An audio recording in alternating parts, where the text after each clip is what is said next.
This place might seem like a sea of concrete, but hidden amongst the Houston highway is a trippin' oasis.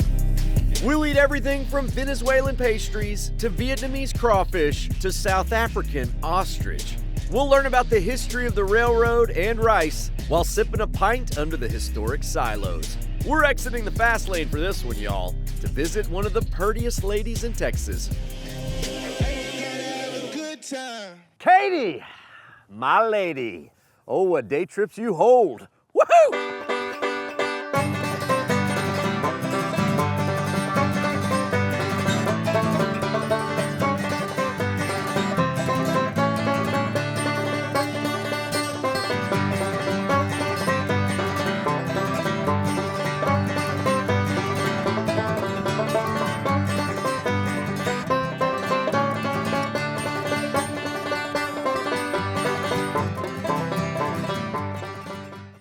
This episode was made for y'all with the help of our awesome partners. Check the caption for more info. Katy is tucked just 30 miles west of Houston, right where the city sprawl starts to loosen its grip. Now, Houston is one of the most culturally diverse places on earth, so it follows that Katy is too, which means we're gonna deviate from our normal breakfast of tacos and kolaches with a stop in downtown Katy and a taste of Venezuela at Ponpaw Bakery.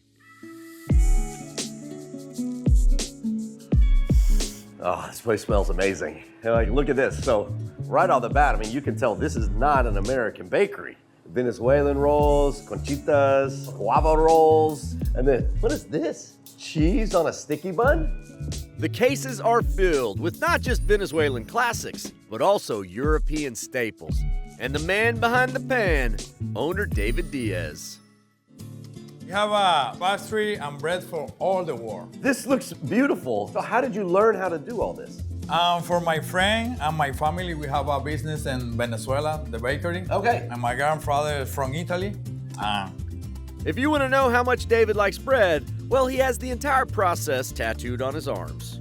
I gotta say, man, you're the most fit baker I've ever seen. All day making bread. This is the secret. Well, I also see all your racing medals. Yeah, it's my second passion, and I am practice triathlon. I guess it helps keep the carbs at bay. One of David's specialties is panettone, an Italian classic that takes 3 days to make. But I gotta ask what the cheese is doing on a cinnamon roll. What is this? This is the most popular here. It's golfeado. In my language, the combination is the sweet and the salty for the cheese. It's so good. And now for my kind of endurance challenge. Tasting as many pastries as possible and drinking perhaps the best coffee in town. Breakfast of champions. Let me show you all this score. I'm going for this right here. Golfeado. Oh my gosh. That works. That is so good. I can't wait to try them all. This is gonna be amazing. Oh yeah, we'll say something for you. Oh, probably. Maybe.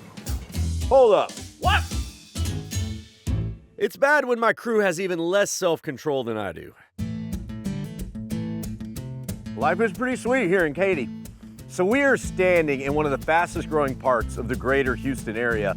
But if you look around, you can still see remnants of when this was just a small town well beyond the bright city lights, and we would have been surrounded by near endless rice fields. It all begs the question, who is this elusive Katy that they speak of?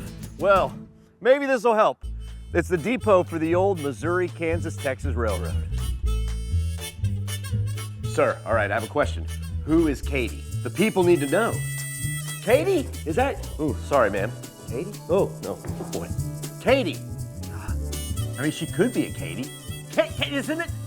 You're no help. Beatrice. Don't think so.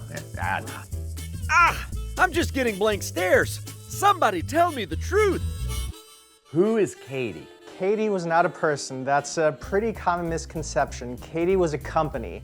This is Joshua Garland, head of Katy's museums. The Missouri, Kansas, Texas Railroad. They had the exclusive right to build a railroad from Kansas to Texas through the Indian Territory. When the railroad got here, the surveyors had to come up with a name for the town to apply for a post office. You're not supposed to name the town after yourself. Yeah. So the first postmaster, James Oliver Thomas, decided to name the town after the railroad. It's the Katy line, so he called the town Katy, Texas. So I was reading the history, and it might have also been named after a female saloon owner. Any truth to that? The saloon owner story is one of many stories. Okay. We get people all the time who tell us, you know, Katy was my grandmother. I got a cold call in the middle of the day, and he said that he heard through the grapevine that his great-grandmother Katy was not being properly credited as the namesake of the town. So I asked him in my most polite, diplomatic way, prove it. Yeah. And I never heard from him again. Okay. Will the real Katy please stand up? Somewhere, anywhere. Katy and its depot really started rolling in 1901 when the Yule family, German settlers, planted the first rice crop, working all 17 acres by hand. Fast forward a few decades, and this small prairie town became one of the top rice producers in Texas and the country, keeping this depot very busy. Ooh, I wonder what's in here. Oh, this is cool. So it's the freight room. Check this out, this is super cool. It's hobo artwork. So this would have been painted on by basically migrants who were hitching rides on the train. And then some of these are symbols that would have let visiting hobos know whether or not it was safe to stick around in town, or if this town was already taken, or it was hostile to hobos. Anybody need a bag of rice? Whoa, you're strong. Whoa. He can lift a whole bag of rice with one finger. Whoever said train depots were boring? All aboard! Next stop, Katy! Now, trains can move rice, but they can also move people. And over the past century, folks have moved to this area from all over the globe, making it one of the most diverse places in the U.S. and one of the most delicious. Y'all know we travel small town Texas. We get plenty of chicken fried steaks, plenty of barbecue, we eat plenty of cheeseburgers, and we love them all. But if we're gonna come to Katy, we're gonna do things a little different. I'm all for it. All right? I am excited to try some new things. We're expanding Luke's horizon. See, this is what day tripping's all about. You have experiences you can't find at Force home. your friends to try things they don't Don't want wanna to. do. Yes! It's the good kind of peer pressure. And so for lunch, we're headed to Katy's own Asian Town, a shopping center full of flavors usually found a hemisphere away. But I'm here to experience a true cultural mashup that originated in Houston, Viet Cajun, Vietnamese food with a swampy spin. And this is Yummy's Seafood and Oyster Bar, run by local lover of all good food, Tyler Tran. All right, Tyler, I'm excited. What is this? So this is our traditional Gulf oysters that Vietnamese people grow up to eat. A Okay. little bit of olive oil, green onions, and peanuts, topped off with a little Cajun powder, so a little bit of twist. How's it? That's great, dude. And then you gotta twist it off with a little cheers. You got a flair on this one too? A micellar drink, then we add a little bit of fish sauce to give it a little tang. I ain't arguing with that, dude. That's great. The thing with Asian culture is we just like to sauce everything up a little bit, right? And Yeah. and Why not? Why not? There's not much into this. It's very simple. Fresh seafood, consistently, and that's it. And that's what we do. And that's all we do. But this is not your typical Cajun crawfish boil, because after they're cooked, Yummy tosses the crawfish, shells and all, in a baptism of butter, garlic, and what they call Yummy Delight. So how you boil it and how you time it is the most perfect thing. So what's the point of putting sauce all over the outside? It's just an extra aphrodisiac, I'm assuming. I guess so. Yeah, that's all it is. Let's just say it definitely gets the juices flowing. Now, I think a lot of people would be surprised that there's an Asia town out here in Katy. When this opened, Katy didn't have much of an Asian culture. They opened the shopping center, I was surprised. The next you know, boom, boom, boom. And this whole place opened up, and I always encourage the customers to try everything that's around this area. Every place is great here. Hey, thank you, man. No problem. So if you're not into buttery, delicious mud bugs, the menu is filled with other items. But I came here with a purpose. Here it is, buddy. Oh, so this is what Tyler told me to do. Just sort of toss it around. If I eat this, I will weigh 20 pounds heavier today. Well, you're only eating the meat. Most of it's shell, right? Oh. But I am gonna take off my jacket. And maybe my shirt too. Y'all don't mind, do you? You probably shouldn't have worn white. Crack the neck, crawfish is a commitment. We got a little bit of andouille sausage in there. And Tyler said, you want an egg? It's Asian food. You got to put an egg in it. So.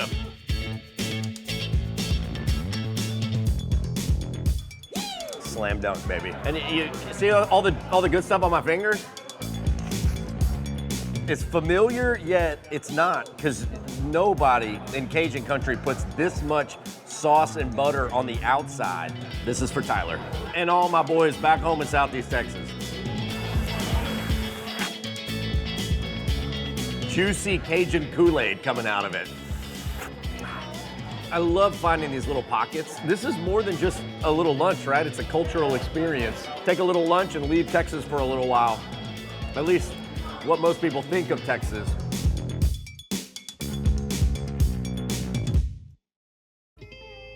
All right, guys, y'all may not realize it, but you are driving through what is the widest highway in America. This is the Katy Freeway, but at the widest part, it's 26 lanes. Holy cow. We're about to come to standstill traffic. I know, I was gonna say, why is there still traffic 26 lanes going nowhere. Do you think somebody would day trip just to drive on this highway? They should. Yeah, it's worth it, right? They absolutely should. The joy is in the journey, but not if there's construction. And in West Houston, well, there's always construction. But if you've ever looked out your window and thought, man, I'd like to give one of them heavy equipment thingers a ride, well, then you're in luck. Time to roll up our sleeves and dig deep at Dig World. This is founder and big dirt visionary, Jacob Robinson. Chet, welcome to Dig World, man. This is incredible. Yes, we've got excavators, we've got skid steers, we've got UTVs, we've got trick shots. But first question. Yeah. Have you ever ridden an excavator? You see these hands, these pretty boy editing hands? I have never driven an excavator. Well, man, we got to get you up here first. Okay, let's go. Let's do go. it. I'm so pumped. I need a hard hat, though. Let's get you your vest. Lifehood dreams being fulfilled as we speak. All right, hop on up there. All right, you're gonna need to treat me like a 3-year-old. Okay. These two joysticks control everything. Already way over my head. We got left. Kick that we one got out right. that side. This There is you why go. people need licenses there we to go. do this. Look at that. Oh! Like a pro. I Like got a a pro. scoop, baby. This is fun for kids ages 1 to 100. Because where else can you dig in the mud with the big giant machine and splatter your crew with a bucket of dirt? Boom. Oh, yeah. Gotcha. Oh, yes. Anywhere? Yes. Ah, look at his jacket. Yes. Look at Luke's jacket. But for the Robinson family, this isn't just about playing in the mud. I've got 3 amazing kids, but my oldest son, when he was almost 2 years old, he contracted bacterial meningitis. Pierce has a whole host of special needs now. He's deaf and nonverbal, epileptic, but he is still the happiest little dude that you'll ever meet. He loves life. He's always loved construction equipment. So a buddy of mine and I, we came up with this idea and said, you know what? We're just crazy enough that we think we can put kids on construction equipment and let them drive it. But really the idea was birthed of how do we bring people together? How do we bring families together? This is a dream fulfilled, I'm sure for little kids, Yes. but there's a lot of big kids who've been waiting a long time to do this. We had an 80-year-old birthday party here a few months back.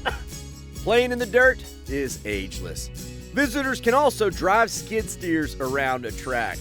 But I was just getting good at that bucket thing. Let's test my skills. How good of a golfer are you? Oh, pretty bad. We have our Excaputter here. All right, I'm gonna put it on the line here. This is a Daytripper Excaput off. Ah! It's no! Oh! It's not so easy, is it, Daniel? Oh no! Oh! There it is. Oh no! Ah! Money. I hate to say it. Congratulations. Turns out my golf game is bad both on the course and off the course. But our last challenge is gonna take our skills to new heights, literally. All right, let's do it. I don't think I'm scared of heights, but this We'll sounds find out in kind a of second. terrifying. All Okay. right. I've got confidence you can make this. I think you so. can make this.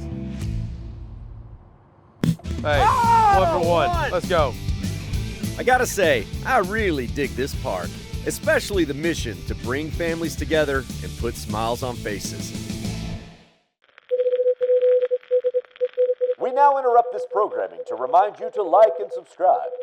Now back to the road. But there's only one thing to do after getting so muddy. We're going to Buc-ee's. Hey, all right. All right, don't get too excited though, because we're not going inside. All right, we don't have time. We got a schedule. We need a car wash. They have car wash? Yes, but this one is not just any car wash. This is the longest car wash in the world. Still go inside? No, Luke, I told you. Now y'all know I can't pass up the biggest anything. And clocking in at 255 feet of soapy, sudsy fun, this car wash was even awarded the official Guinness Book World Record. Are we there yet? It's like we're going through Wonka's chocolate factory. Or more appropriately, the Beaver Nugget Machine. Or wherever those things come from. Feeling squeaky clean. Where are we headed next? All right, I think we're on a timer. No, you can't go inside. Some beaver nuggets. But we really have no time. Sorry. Get back in the truck. This is an excellent idea. Beaver nugget? Get it out of my face. No, I don't want your nuggets. Okay, I do want some of the nuggets. All right, fine. Oh man. I mean, I did want to go in. I was just trying to keep a schedule. We can keep a schedule. Get mad at y'all. No, Sorry. it's okay. It's okay. All right. Good, right? Yeah, it was worth it. Really good. Time for us to track down a different kind of suds.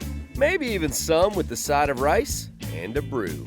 Under Katy's historic rice dryers. Long gone are the days when these worked non-stop to ship Katy's cash crop across the globe. Although these days, one dryer is still pretty active. This historic tower is home to Katy's No Label Brewing, turning out some of Texas's and the world's finest craft brew. Seriously, they have the awards to prove it, and this is owner Tom Painter. Finally, welcome to No Label. Listen, it's the brew between the silos. This is, you're finally here. I know, I've been waiting to come here a long time. I need a beer. Cali Boy. It's won a Silver World Beer Cup, the second best West Coast IPA in the world. Trust me. Okay, cheers. Cheers. Well, hey, I want to see how y'all do it. I'll give you the tour. Let's go. And to see how the magic happens, we're going to meet up with head brewer Randy Rodriguez. And were we standing in one of the historic parts of the old silo? Absolutely, yeah. So we were lucky enough to be able to repurpose as much of these old silos as possible. Nearly 100 years old. This is where all the fun begins. It starts here. This is where the liquid gold is made. How many y'all make? How many beers y'all make? Hundreds Okay. at this point. And each of those beers gets its own name, and you guessed it, label. It's called No Label, yet y'all have some of the best labels in the game. Like Irish. That was the plan. Yeah, I mean, part of the appeal is like we want to provide something for everybody, you know, something as easy drinking as a rice lager, but then we also want to do something creative, like have a golden stout that you rarely see in the market. I've never even heard of that stuff. Exactly. Breweries are community hubs, and we are a part of this community. Katy made rice, now we make beer. There's a lot of pride in that. Cheers to that, man. Cheers to that. That's great. Question: Can you go in the silos? I'm not. Can you go in the? I know the kids don't get to play in it. We can go back in the tap room. No. I got you. I just want to see it. I just gotta know. It's for you guys. And Doc Love is the one staff member crazy enough to join us. Whoa, this is creepier than I thought. Do we need headlights? There wasn't like an elevator? Generations of Texans worked in silos like this so that we could eat at home. Our grandfathers and great-grandfathers feeding their families and all of us. As a kid, you drive by silos all over Texas and you're always thinking, I want to go into one of those. Now we're in one. And based on the amount of bones up here, it looks like some owls or hawks are also eating pretty well. Hey! I don't think these beer taps work anymore. Maybe someday they'll put a tap room up here. Better head back to ground level. So I found out they make a rice lager. And sitting under the historic rice grain silos of Katy, it felt like the rice thing to do.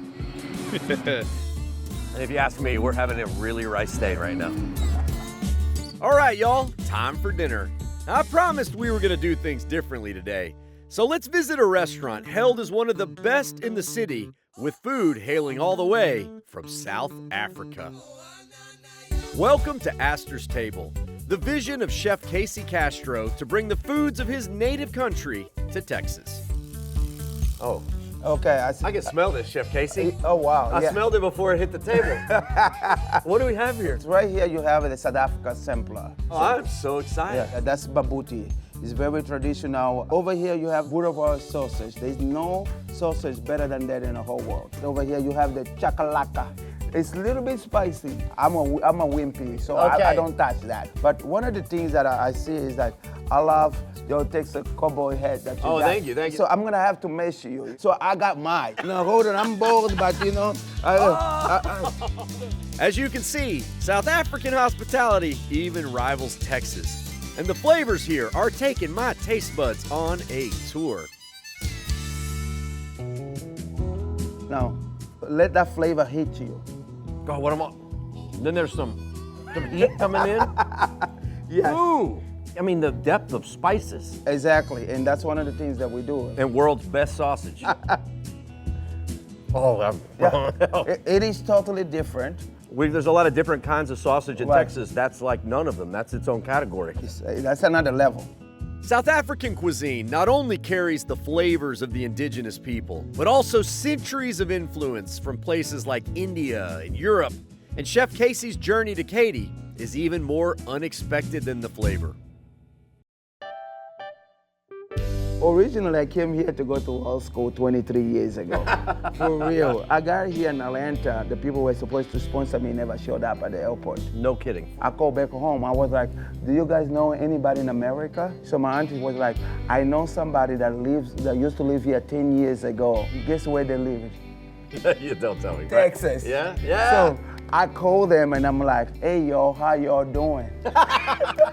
Now, were you a cook? A chef at this point at all? No, none. None? Okay. Zero. I didn't even know I could cook. Casey and his wife opened a small Argentine coffee shop and bakery that grew little by little into this. Yeah. I mean, this is a land of opportunity. Yeah. You know, you come here, you be humble to your community and give back and work hard. That's the American dream. Wow. There's nothing better than that. And there's no place in the world where you come in with $75 and you get to become what you are today. So, amen. Yeah, amen, brother. Thank you. All right, the only thing I hadn't tried is that right there. Are you ready for that one? I mean, is it gonna ruin my night? Well, it is spicy, yo. Chakalaka.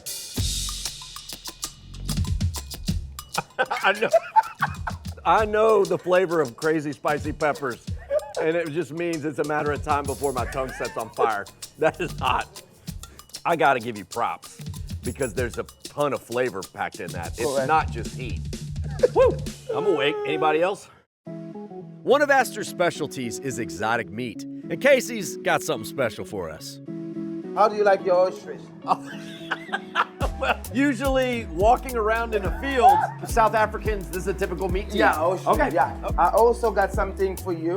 We're gonna do some hop, hop, hop. No, you don't mean kangaroo. Yes, I do. We love exotic. Why not? Yeah. We love to hunt. So I have like kangaroo, ostrich, camel, alligator, you know, elk, antelope. Meat, fire, flavor. Remember what I said about South African hospitality? One Daytripper versus the entire animal kingdom. Kangaroo, ostrich, lamb chops, beef short rib, Boerewors sausage. Oxtail? More? Oh my gosh. Okay. I mean, the one that's kind of hanging right here. Yeah, the sword of meat. Eat it like a true kebab. Tender, very flavorful, kind of bouncy. You're not gonna bounce it around in my mouth here, but that is delicious. I'm gonna fight the urge to just eat an entire kangaroo, and I'm gonna come over here, and I'm gonna eat an ostrich. Now that tastes just like beef. That's amazing too. Kind of a giant flightless cow. It's delicious. Beef. Stuff like this that makes Houston probably the best food city in all of Texas. All the cultures of the world existing in one location. And oh man, they taste good. They taste really, really good. Turns out Katy isn't a lady, but nor is it a town you should speed past on the highway. It's a place where history, progress, and the flavors of the world collide. And the best way to enjoy it is to slow down and savor it. All right, Chef Casey, what do we have here for dessert? We have a South Africa peppermint tart. Beautiful. All right, good way to finish a meal. So I will see all y'all out on the road. Vaya con Dios, amigos. Or hey, as they say in South Africa. Está buena. Está buena. I like that. This episode was made for y'all with the help of our awesome partners. Check the caption for more info.